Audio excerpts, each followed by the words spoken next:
اهلا بيكم حبايبي، فيديو جديد. ازيكم؟ عاملين ايه؟ اتمنى يا رب تكونوا بخير. النهارده معانا فيديو جديد، هنعمل مع بعض سابع وصفه من وصفات اسبوع المدارس. كنا عملنا مع بعض الكبده الاسكندراني، طاجن البامي بالعكاوي، عملنا الفول النابت، عملنا كمان السمك المشوي، وعملنا صينيه بطاطس بالفراخ والرز المعمر، وعملنا كمان المسقعه اللي من غير لحمه ولا فراخ ولا اي حاجه، وكانت صينيه تحفه في منتهى الجمال. النهارده ان شاء الله هنعمل مع بعض كفتة الطاسة بخلطة حلوة جدا هتعجبك، ومعاها كمان شوية مكرونة بالصلصة الحمراء. أتمنى إن الفيديوهات تكون بتعجبك، أتمنى إن اللي ما شافش حاجة من الوصفات يرجع ويشوفها. هسيب لك اللينك بتاع كل وصفة في صندوق الوصف، لو حابة انك ترجعي للوصفات وتعرفي عملناها ازاي. اتمنى انك تكملي معايا الفيديو للنهاية عشان تعرفي عملنا الوصفة بتاعتنا النهاردة ازاي. يلا بينا على طول على الطريقة.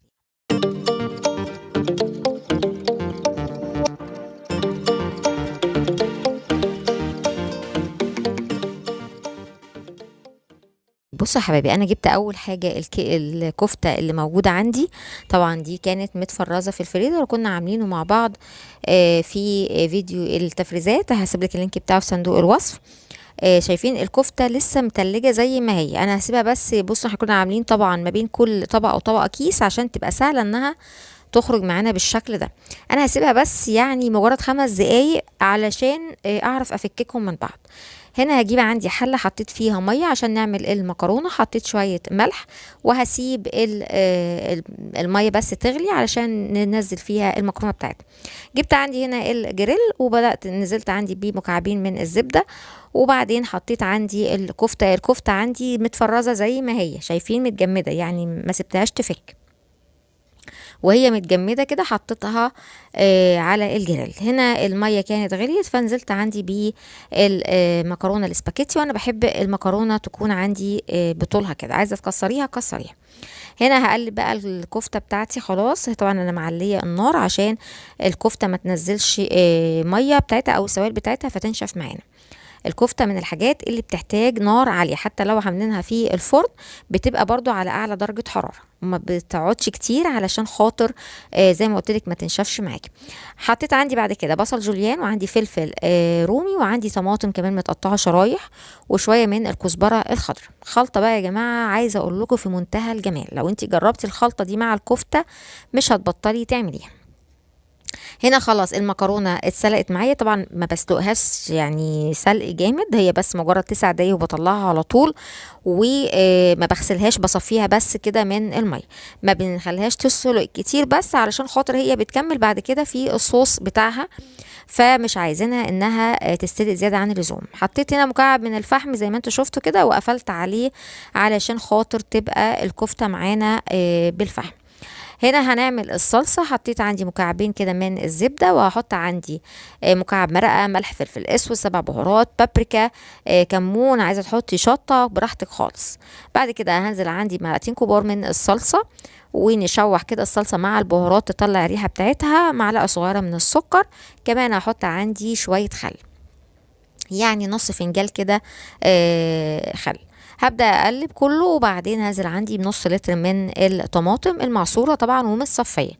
هسيب عندي الطماطم تتسبك براحتها، وهنا كمان هنعمل على بال ما الطماطم كده تتسبك والكفتة كمان تاخد كده من ريحة الفحم، تعالوا نعمل سلطة طحينة بالزبادي. حطيت كوباية من الزبادي، وحطيت عندي حوالي نص كوباية من الطحينة، شوية ملح، شوية من الفلفل الأسود، وكمان هحط عندي شوية من البابريكا عادية أو مدخنة براحتك. حطيت عندي بعد كده معلقتين كده من الخل، وهقلب كله مع بعضه، وهحط عندي في الاخر شويه من الكزبره الخضراء. ما بزودش ميه لان بعتمد على السوائل اللي موجوده في الزبادي. ندي تقليبه بقى بالويسك كله كده، وننزل اي حاجه موجوده عليه. وكده عندي سلطه الطحينه بالزبادي خلاص بقت جاهزه، نحطها في فخاره كده للتقديم، يبقى شكلها حلو قوي. بعد كده هحط على الوش شويه من الكزبره الخضراء برضو.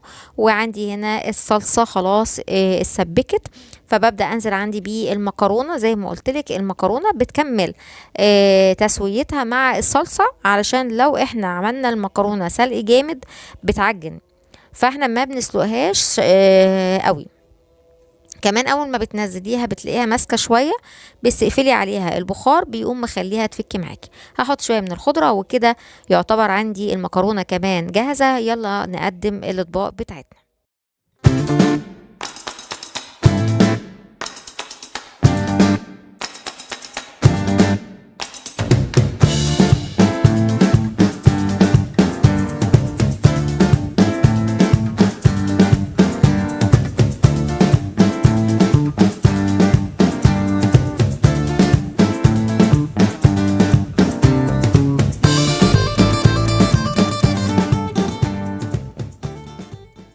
خلاص حبايبي، وعملنا مع بعض الكفتة اللي بالخلطة في الطاسة، حلوة جدا هتعجبك ان شاء الله.